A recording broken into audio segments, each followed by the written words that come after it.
In the know, nonstop Vikings talk. It's Purple Daily on Score North and ScoreNorth.com. Purple Daily, presented by Surly Brewing Company. 3 teams have been 15-1 in the history of the National Football League. All right, give yourselves a round of applause. Denny Green giving a pep talk to the 98 Vikings after finishing up their season. Hopefully the Vikings playoff run goes longer, but at this point, their defense, I saw this nugget, by the way, and let's welcome our guy, AJ Fredrickson, to the show here.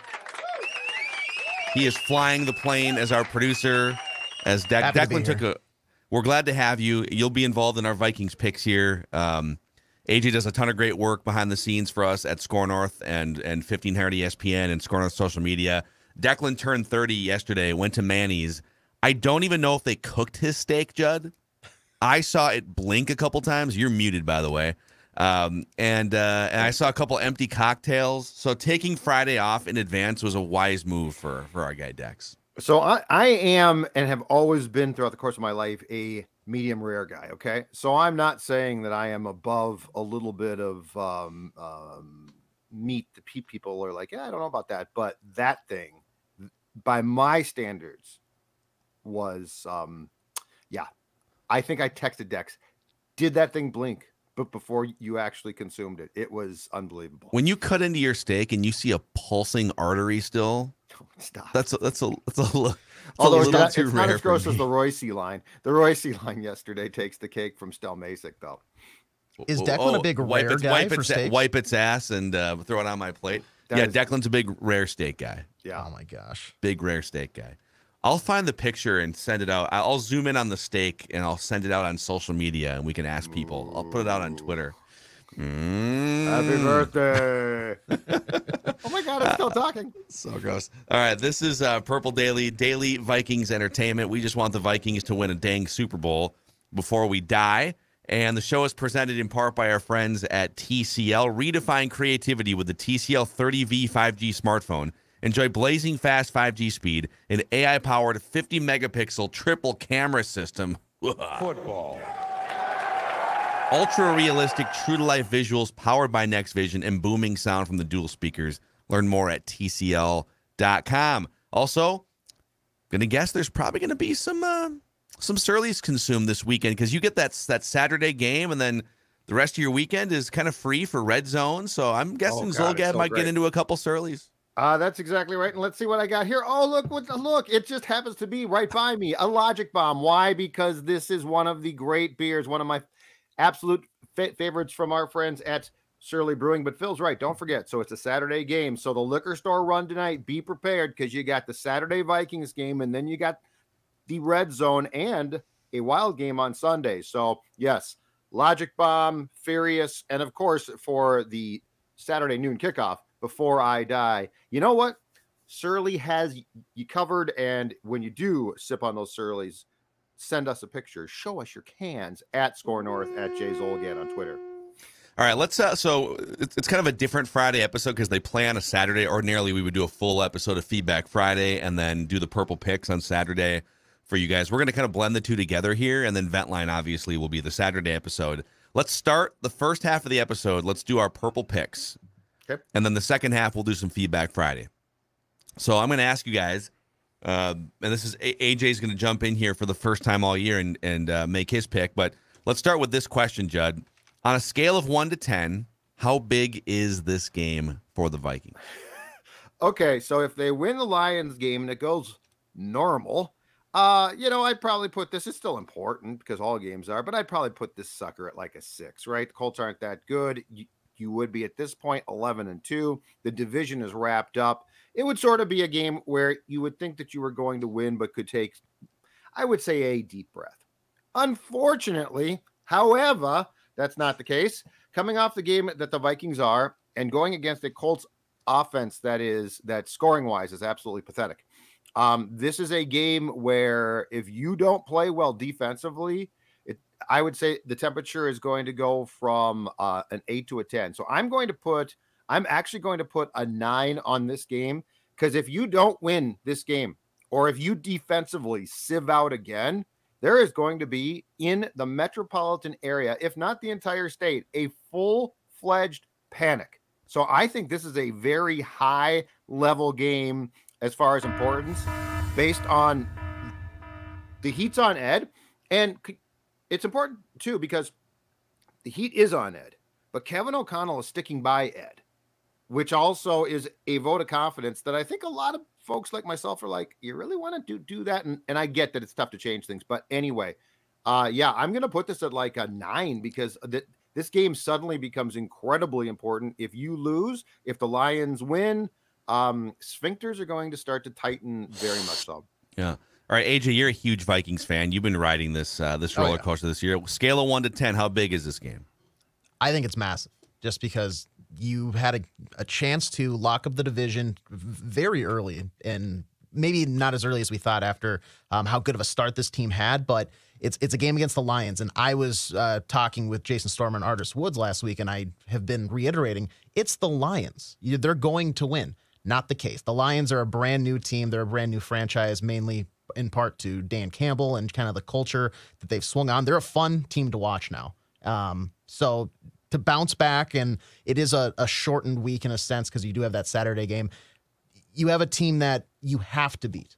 I am giving the Vikings a 0.0 chance of losing this game. Oh, no. They are winning this game.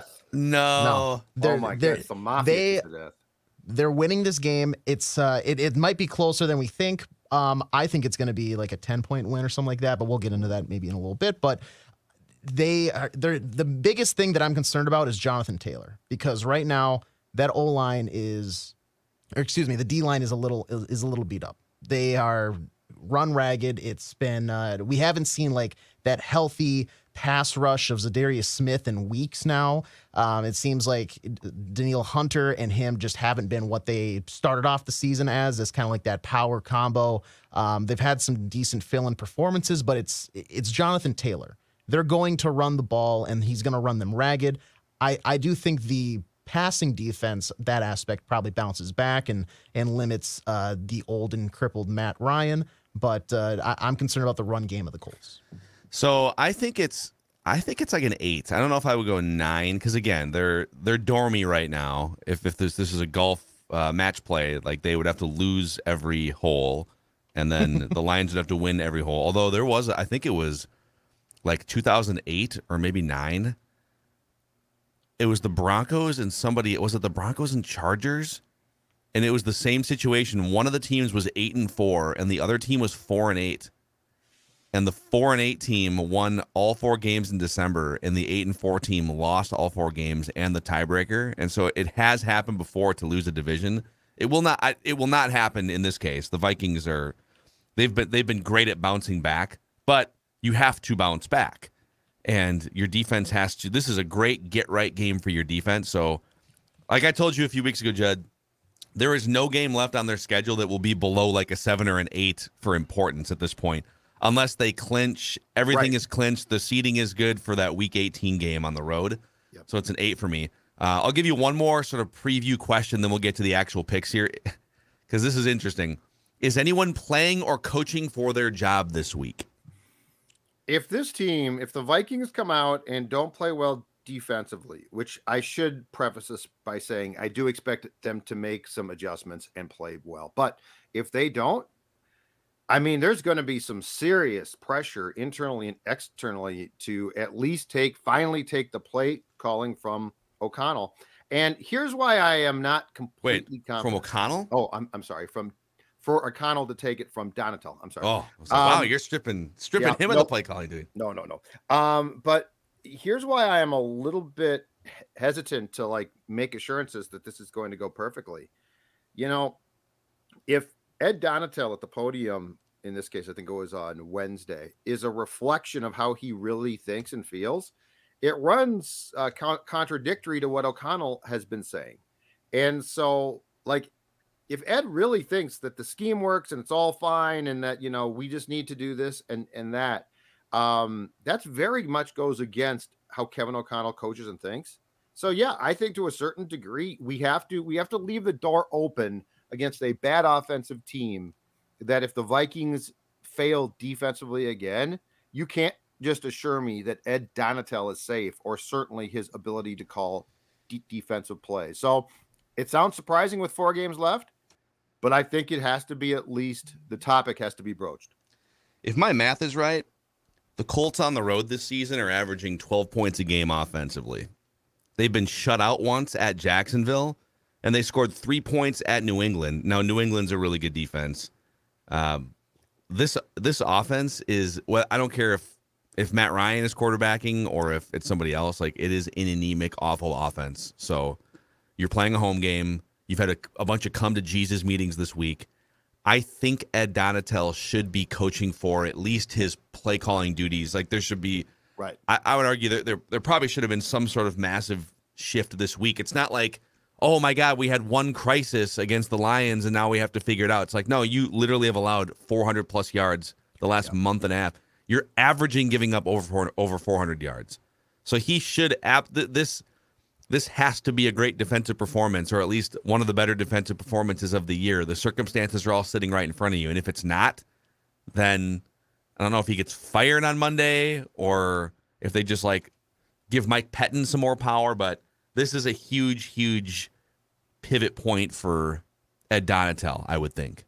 16.1 points per game overall for the Colts. And it's and 12 on the and 12 on the road. If you can't stop this, you've got massive problems. The one thing I don't want to hear though next week is you see everyone was concerned it's all fixed.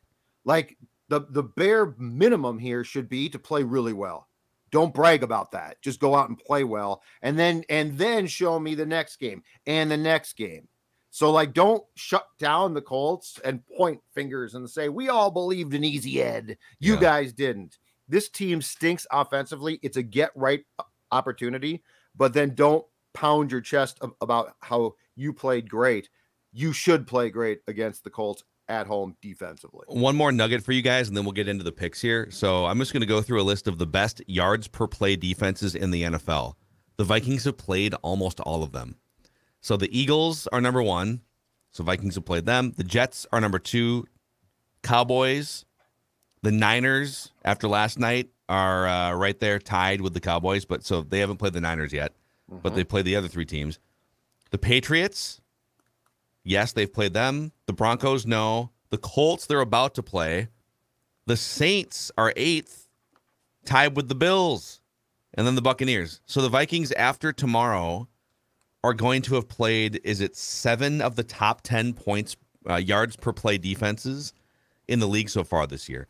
So I'm trying to consider that like half of the games that they've played have been against the best defenses in the league when trying to weigh what I think about this offense. But it's not going to be easy for the offense tomorrow, but you would like to see, they had 7 points at the 2-minute mark of the third quarter, that Lions game.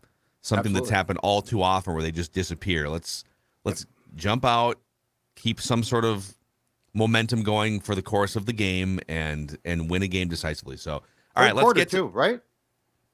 Third quarter, come out, punch them. Yes. No rule against that. Seems to be a rule against it. No rule against it. Yes. All right. The spread on this game, the Vikings are 4-point favorites in most sports books. There's some 4.5s out there, but they are 4-point favorites over the Colts. 65% of the bets are on the Vikings, according to Action Network, but almost 80% of the money is on the Colts. This is very similar to last week where the bets were split kind of 50-50. The Vikings had like 51% of the bets, but it was like 90% of the money was on the Lions. So you had some heavy hitters or some smart people coming in and overloading at the window, putting money on the Lions last week. And apparently a lot of people feel like the Vikings haven't fully been adjusted yet. That all right, they got checked last week and now their value is sort of more in line, but there might even be more value to pick against the Vikings here. So a couple other notes from Action Network, and then we'll pick this game. The 10-2 Vikings last week were underdogs against the 5-7 Lions. The markets got it right, and now the Vikings are playing off of a loss. In his NFL career, Kirk Cousins is 36-22 against the spread after losing a straight-up game. The most profitable quarterbacks against the spread off a loss in the past 20 years are Tom Brady, number 1, 45-24 against the spread off a loss. Drew Brees, Aaron Rodgers, Andrew Luck, and Kirk Cousins. And this is just against the spread. But the last 2 years, Kirk Cousins has played at home off of a loss 6 times. The Vikings are 6-0 in those games, including 4-2 against the spread. So Kirk bounces back, especially at home, with the best of them. He loves feeling that sort of, oh man, I got to go into the film room all week and grind and get back over the hump. So that's something to consider here. So on one hand, you've got some trends that show Vikings playing a home game after a loss. They're probably going to fare pretty well. On the other hand, you have a lot of smart people putting money on the Colts to cover, but it's a 4-point spread, so the Colts could lose by 3 or lose by 1. Those bettors would still make money. The Vikings would still get their win. So Sure. We'll start with Judd. Who wins this game? And generally speaking, what is the score margin? The Vikings come back and win this game. My theory about this game is privately Kevin O'Connell, I think, because he's done a very good job of the collaboration thing. We're a team thing. And this is ordinarily a time with a team that doesn't operate like that, that's not close-knit, where the offense turns on the defense and says, you're not doing your job ever. Why not? I think O'Connell is going to run counter to that. My guess is privately he has told his offense, we can do more. We are the calling card. I am an offensive coach. So I actually think that there is a rebound here offensively, or they go up a bit from what we've been used to seeing. Who knows? They might score a few points in the third quarter. The defense, I think, does bounce back. I think there's definitely some adjustments. I think they get more pressure. I think the game that we saw against the Dolphins is indicative of what the defense can do when Ed adjusts. So final score, I think the Vikings win by 14. I think the Vikings 24, the Colts 10. I think the Vikings get right. It doesn't mean it's all fixed. It does mean that this feels like the perfect storm for the Vikings to bounce back and play well, and sell some hope as we near Christmas. Okay. All right. What's your feeling here, AJ? I already said it earlier. They're not going to lose this game. It's going to be probably a little more of that, the more of the same from what we've seen this season, where at times you're going to think, is this going to be competitive down to the end with the Colts? And then all of a sudden that fourth quarter hits, they're going to flip the switch. You know, Kirk is going to turn it on. I don't think him and JJ are going to have as insane of days as they did last week, because those were two really, really, really good performances. But the offense they're going to be good back at home. They know they need to step up and, make good on this defense that's been struggling all season long. I think the defense probably limits the passing game, but I'm scared of Jonathan Taylor. I think he goes for nearly 100 yards, maybe a score or two. But I do think the Vikings get it done. And at the end of the day, if you just look at the box score, you're going to think this was an easy game for the Vikings. Maybe not if you actually watch the game. But I've got them winning 27-17. Yeah, my score is very similar to AJ's. I'll just give you I think it's 27-16. But not necessarily like a smooth sailing blowout, because I don't think the Colts defense is formidable enough to where you're probably not going to have like a 45-point performance that you've been craving here all season, right? But it will be it'll be one of the most comfortable wins of the season for the Vikings, is how I see this. Now, did I see right though? The Vikings haven't beat the Colts since like the 90s. I think I saw someone throw that out there. Oh, yeah. You know what? The last time the Vikings beat the Colts was, I saw the same thing 2 days ago. The penultimate game, I think it was of 97, which is, by the way, the last blacked out game that the Vikings played at home. Yes. I think it was Jim Harbaugh and the Colts here in the second to last game of the 97 season. You're right. So that's weird. It's very weird. Yeah, there was that one game a few years ago where the Colts kind of came in as a bad team and, just put a beat down on was it the Matt Asiata? No, Adrian Peterson came back and tried to play in that game. Yeah. And then they played the Colts in Indy, right? A couple of years ago. Was it 2020? Didn't they get beat there as well? So it's just been a weird. Well, they had that second game of the year before it was Justin Jefferson's rookie year. Yes. And Kirk threw 3 interceptions against a good defense, and it was ugly. And then they decided, maybe we should use this explosive weapon we drafted in the first round starting in week 3. And BC. Things started to get better. So So there you go. We all think the Vikings, kiss of death. We all think the Vikings are going to win. Sounds like we all think the Vikings are going to cover the 4. If you're looking for a fun sweat this weekend, Prize Picks is the easy way, excuse me, to play daily fantasy. You pick between 2 and 5 players and an over-under on their projections, and you can win up to 10 times on any entry. Prize Picks offers every major sport, NFL, NBA, PGA. There's events going on pretty much all the time. MMA, you can run mixed sport entries. It's a blast. So check them out on the Prize Picks app or on prizepicks.com. Use the promo code NORTH, and you can get up to $100 bonus deposit. Prize Picks, the easy way to play daily fantasy. Also, this morning, you know who's done a better job in the mornings is Maya Mackey. When we first started giving her Nutrisource, it was like she was waking us up a little early. Like, we appreciate that you love your Nutrisource, but you need to just kind of calm down there, Maya. All right, just relax. Maybe let us sleep in a little bit. But I'll tell you, her gut health, digestion health, her overall spirit, sky high, Judd Zulgad. Very, very pleased with what Nutrisource has brought to Maya's whole system. Stella up at 5 a.m. today. She has not learned. She does not care, and she does not care what time Pop has to wake up. She wants her Nutrisource, and she wants it now. And I'm going to tell you, here's the thing. Then she wakes me up at 6. Why? Because she says, well, it's time to go outside, and it's treat time. And she loves these treats. She absolutely adores them. Now, here's the thing, and Phil's right. Stella's like 12, okay? So we're, concerned about her health and certainly her gut health. And the Nutrisource has her so right that Pop's there. He's like, yeah, you know what? It's time for breakfast. It's time for treats. And so, yes, it's a win-win. The dog loves it, and you love when your dog is healthy and happy and has good gut health. So Nutrisource is the winning play in the Zulgad house, too. Amen. And then one more shout out here, and we'll get to some feedback Friday. A great date idea, speaking from experience, could be the Chanhassen dinner theaters. All right. Take your significant other, or maybe take your parents or something out for a fun night on the town. And I hold the key to fun, the key to unlocking fun right here. And that is a gift card, because Phil is exactly right. And this card, it allows you to pick what you want to see. And there's something for everyone. A concert series, tributes from the Eagles to Fleetwood Mac to Sinatra, a musical.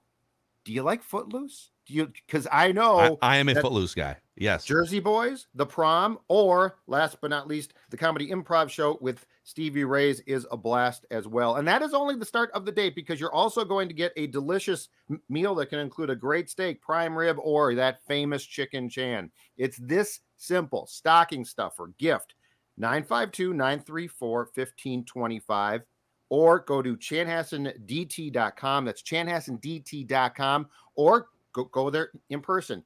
Whatever you do, please tell them that Score North sent you, though. This is a great gift idea. It's a great present. It is a night of fun and a great date night, and it's this simple, a gift card.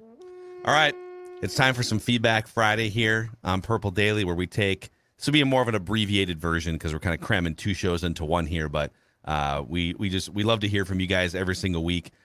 From the Score North app, the feedback tab. We also take some questions and comments, concerns, critiques, whatever you want to throw at us from the Purple Daily YouTube comment section.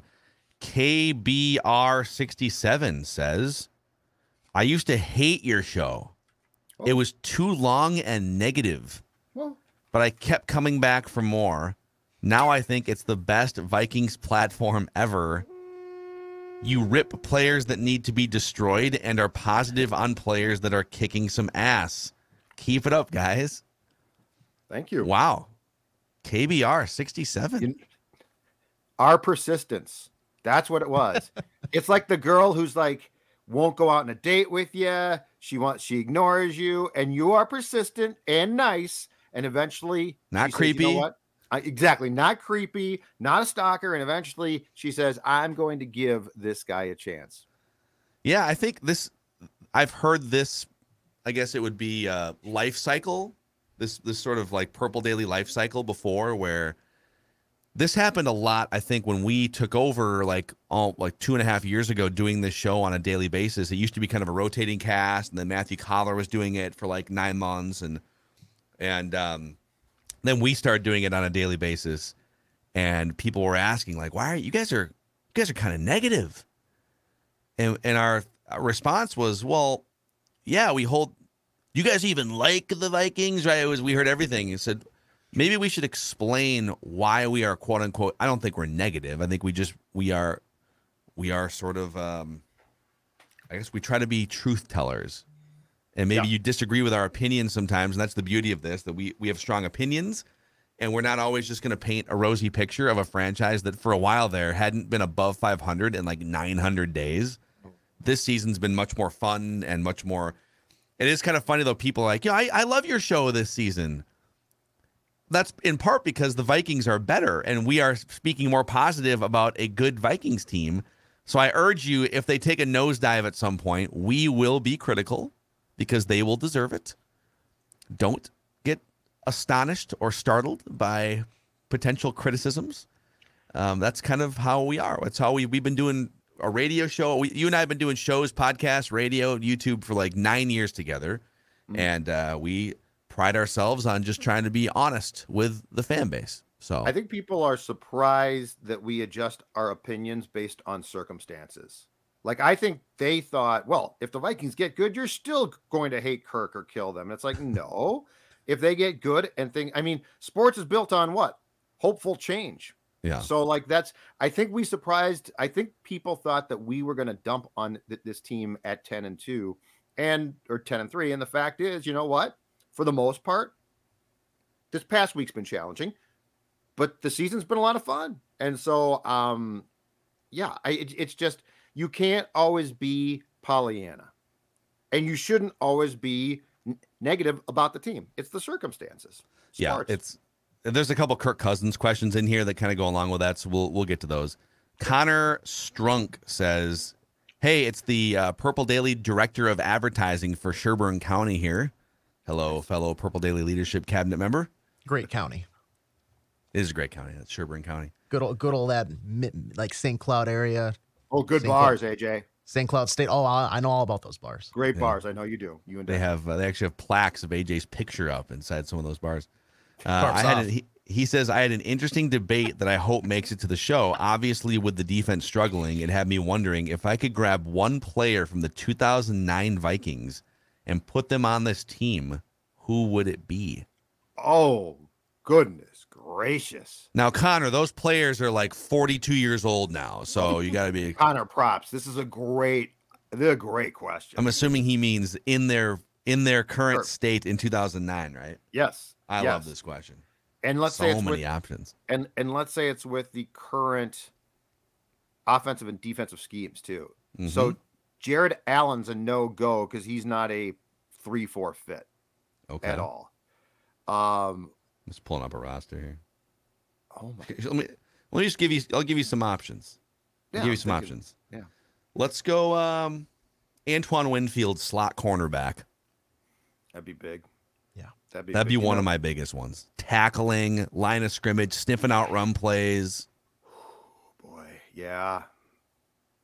Is it acceptable to say here that I know you have some talented offensive players, but I'm not even looking at the offense if this is like a reality type thing?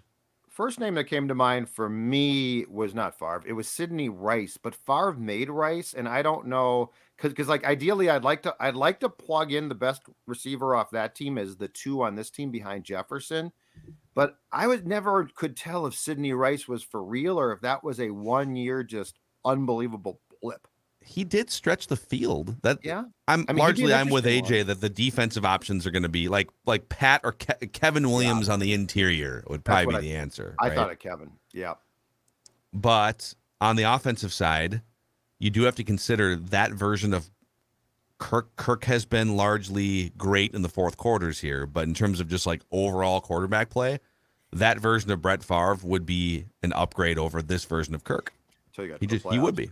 And you just rip your heart out. He'd rip into your chest and rip your heart out.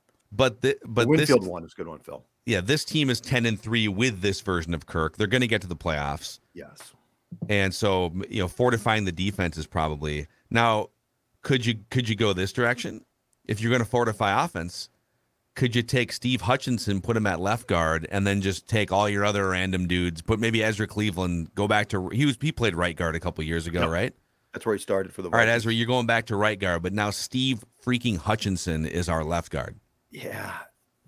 Yes, that's a great one. But so Kevin or Pat, though, I think would make running for opponents damn near impossible, which would then make them completely have to go to the pass, which doesn't sound attractive until you understand that if they can't run, it really compromises you. I think you're probably right. I think it's the middle. I think it's one of those two, and it's probably Kevin in the middle of the defensive line. I'm going to have to say you're right on this. I have to say Ryan Longwell's name, too, for the purposes of this discussion.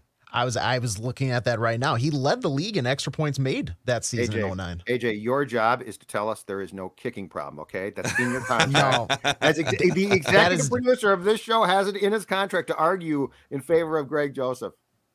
That's in Declan. My Saturday, Sunday contract says I can talk about whatever kicking problem I want.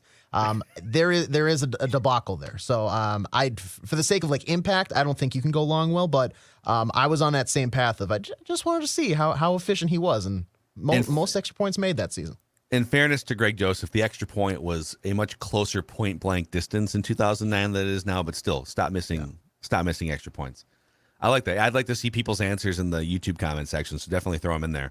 Great. Okay, Mike Shea says, I think it makes you guys look like fools because y'all said you'd seen enough of Kirk Cousins. You said he is who he is. He's not changing. He doesn't have the it factor. Never will. Your words. Mm-hmm. He has been changed enough. Like, again, this is off the first question. This is where you are correct. I did not think he could change this much. He has changed. If you want to say I look like a fool, that's fine, but I'm not going to sit here and pound my desk and say, yeah, I was right. I mean, I'm not going to go skip on this thing.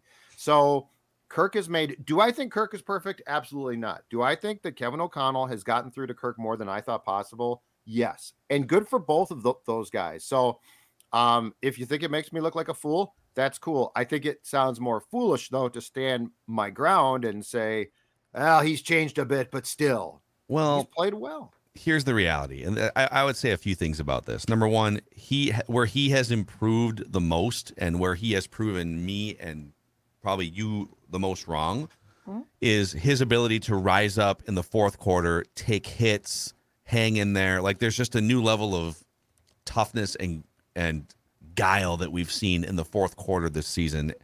He flashed it a little bit last year, but this year is a different ball game. So that's awesome. And that is, I'm happy that he is proving me wrong in that regard. As he's done that, his overall play has actually dropped off. Like if you want to take his overall play for a 3-hour football game, you look at any sort of back of the football card numbers, or you want to look at analytics, whatever it is, he has not measured up as a top 15 quarterback in those regards. But if we're gonna use stats to evaluate Kirk, this is always my issue with the Cousins Crusaders. Like, well, look at his stats, and I would say the stats you're looking at aren't translating to team wins. The stats that he's good at this year, i.e., fourth quarter, close fourth quarter. And then some of the things that are more like scouting things, continuing to stand in there and hunt for Justin Jefferson. That is what wins you football games. So people kept looking at like, well, look at his yards and his touchdowns. Like, I need context, folks. I need more context than that. Because there's been seasons where Ryan Fitzpatrick puts up huge numbers.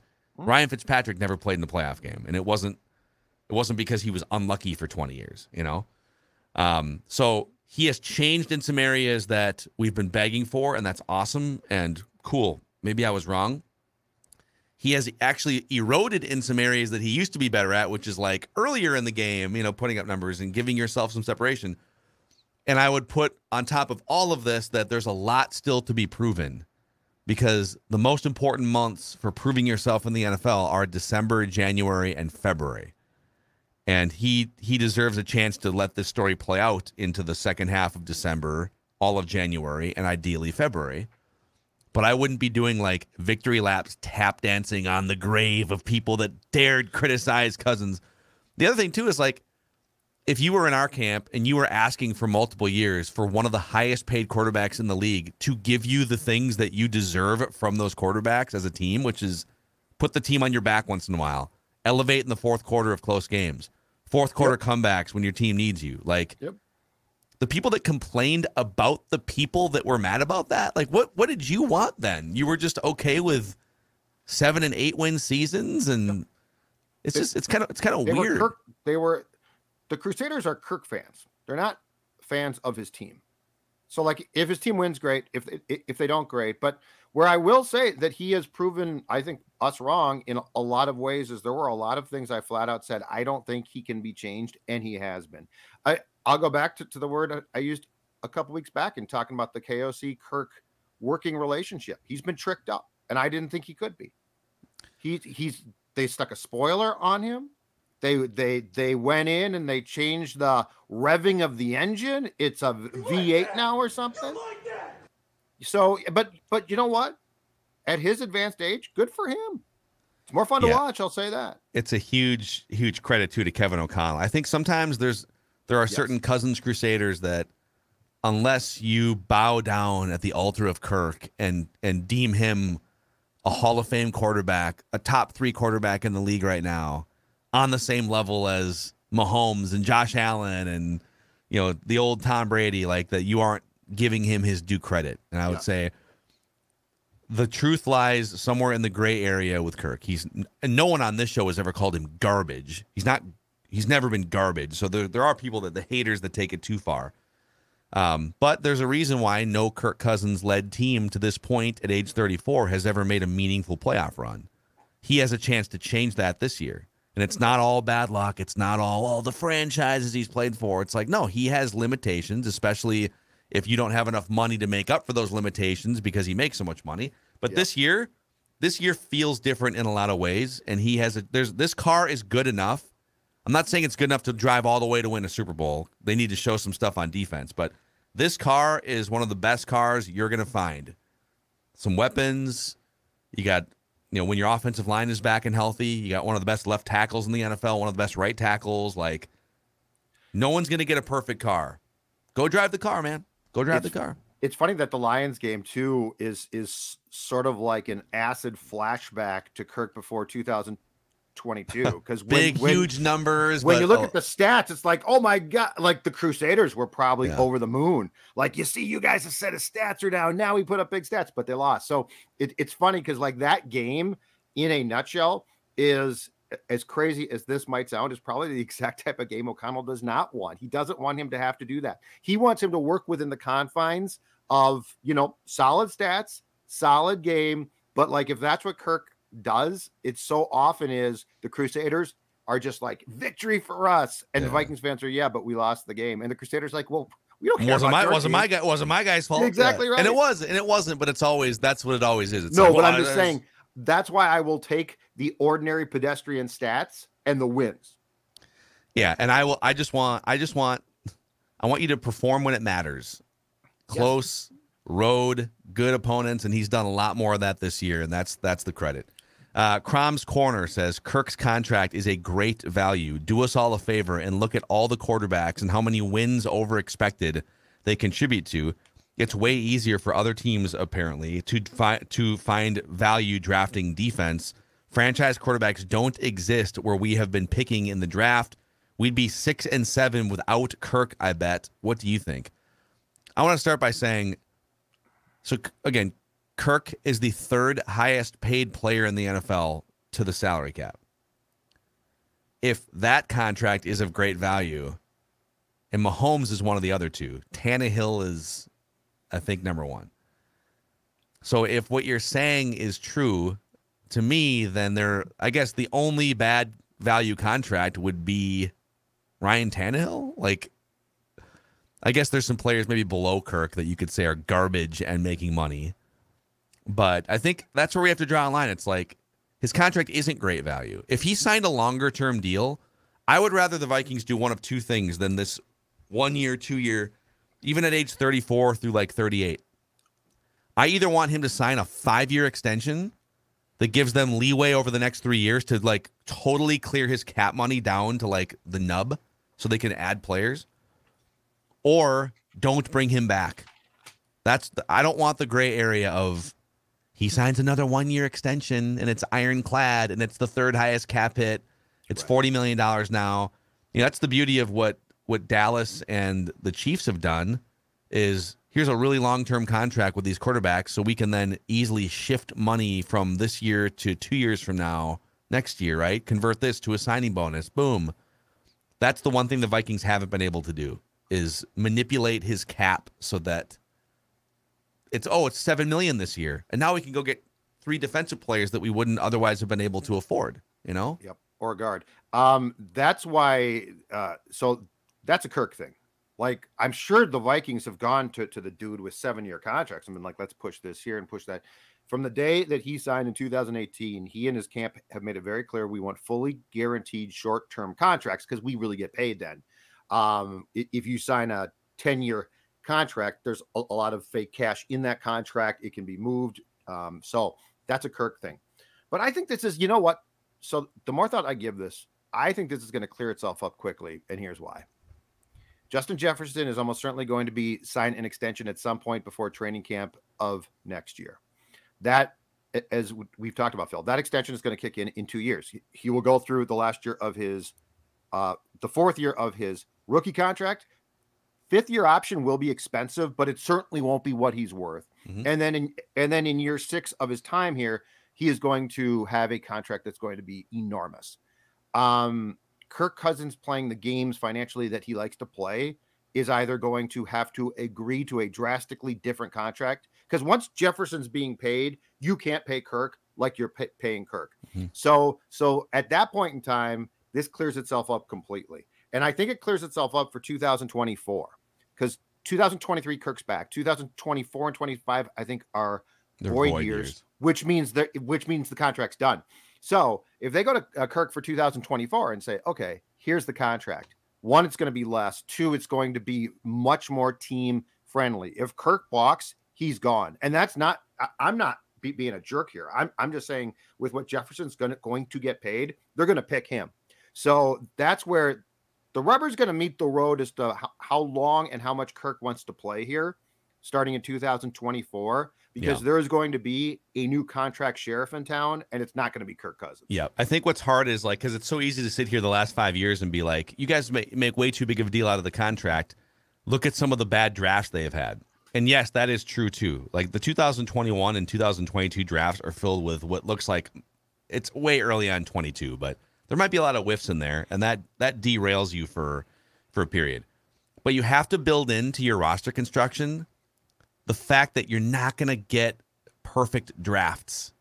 You're probably going to whiff on like 50 to 60% of the players that you're, in terms of them being impact big time starters for you for multiple years.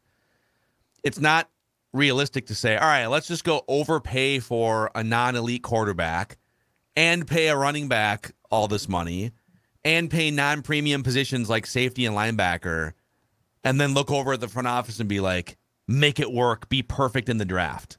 You have to build in that the draft is imperfect and that it's an inexact science, and you're not going to nail it every single year by having some flexibility to make up for those holes in free agency.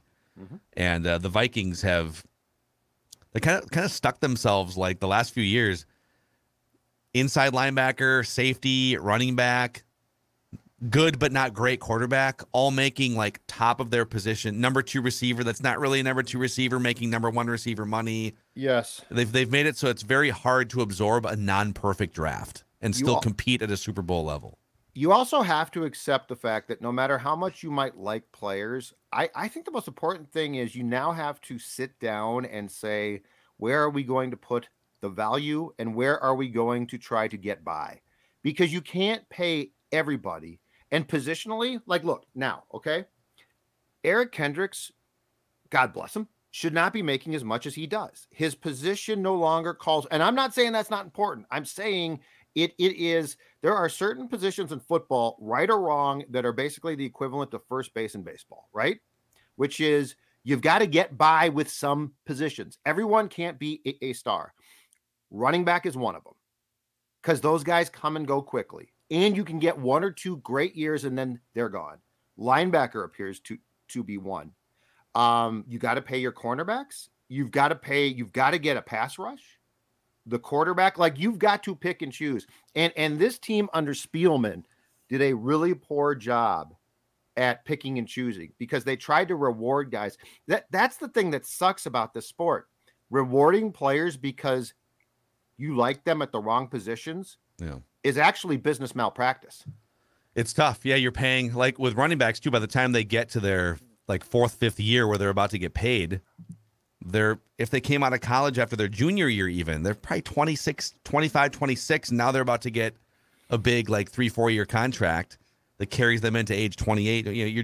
You're paying for the wrong years. It's unfortunate because running backs kind of get screwed compared to other players that by the time they're ready to make life-changing money, their career is going over the other side of the cliff. So I know this is a lot of like long-term sort of stuff in the middle of a 10-3 season, but it's interesting because they do have to confront some of this stuff when it comes to their roster, and it's going to happen in about 2 months from now. But in the meantime, they're in the middle of a 10-3 season. This one's from Mike Kerstetter. Perhaps the Vikings need to lose this game against the Colts. You're going to make the playoffs, but if you lose this game, and particularly if the defense gets gashed by a fossil in Matt Ryan, then the changes that need to be made on the defensive side of the ball, including changing defensive coordinators, will be made. I would argue that the Lions game should have been the warning flash that you needed, and the games before that where you gave up 400 yards and still found a way to win. I don't know that they need another warning shot here. Like, it's the middle of December.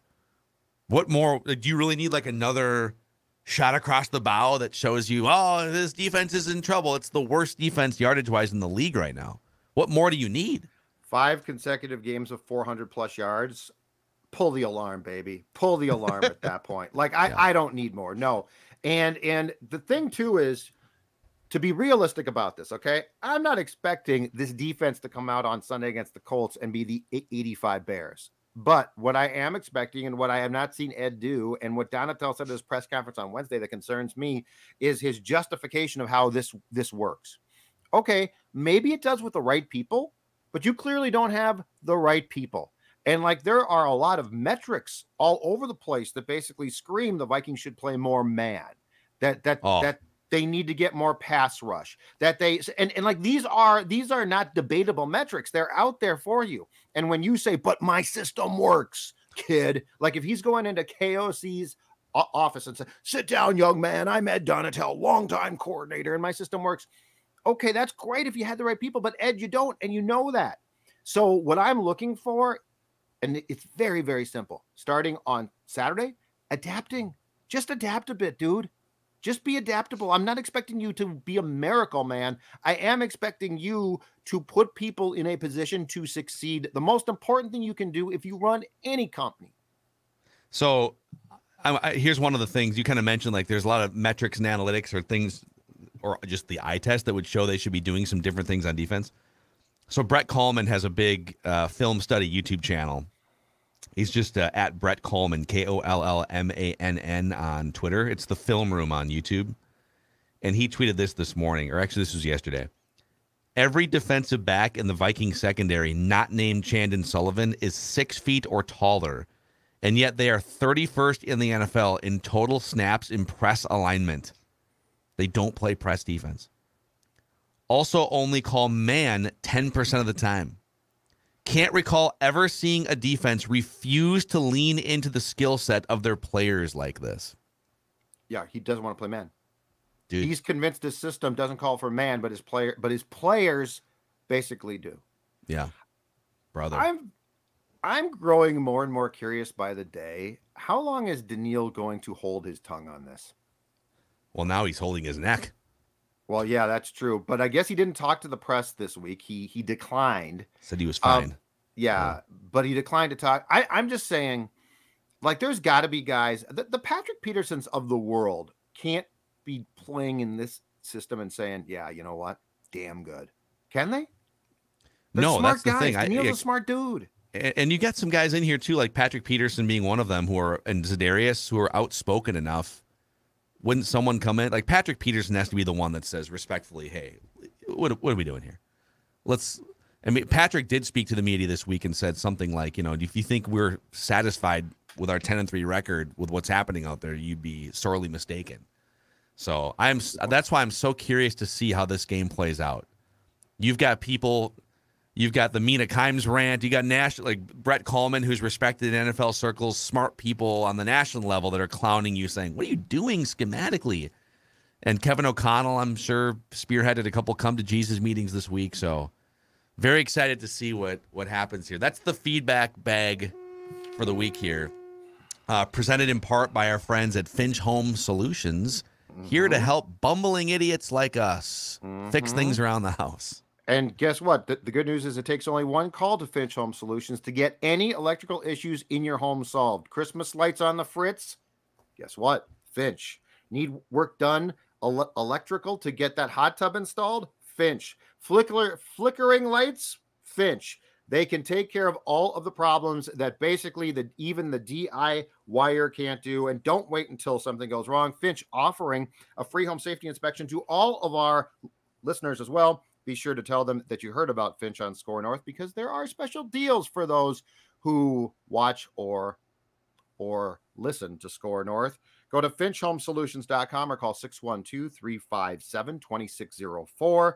finchhomesolutions.com. My friend Cody, he wants to take care of the electrical problems in your home. And guess what? He's a huge Vikings fan to boot. So finchhomesolutions.com is where you can get the help that you need. Shout out to our friends, too, at Federated Mutual Insurance Company. They've been around for over 100 years, helping businesses maximize their level of success. Federated is all about personal relationships and risk management. They measure the success of their business by the success of yours.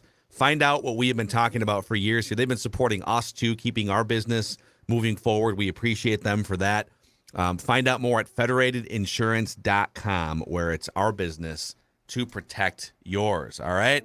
Thanks to AJ for stepping in, for Declan today. We'll see you guys tomorrow on Vikings Vent Line right after the Vikings Colts game is over on the Purple Daily YouTube channel. See you guys.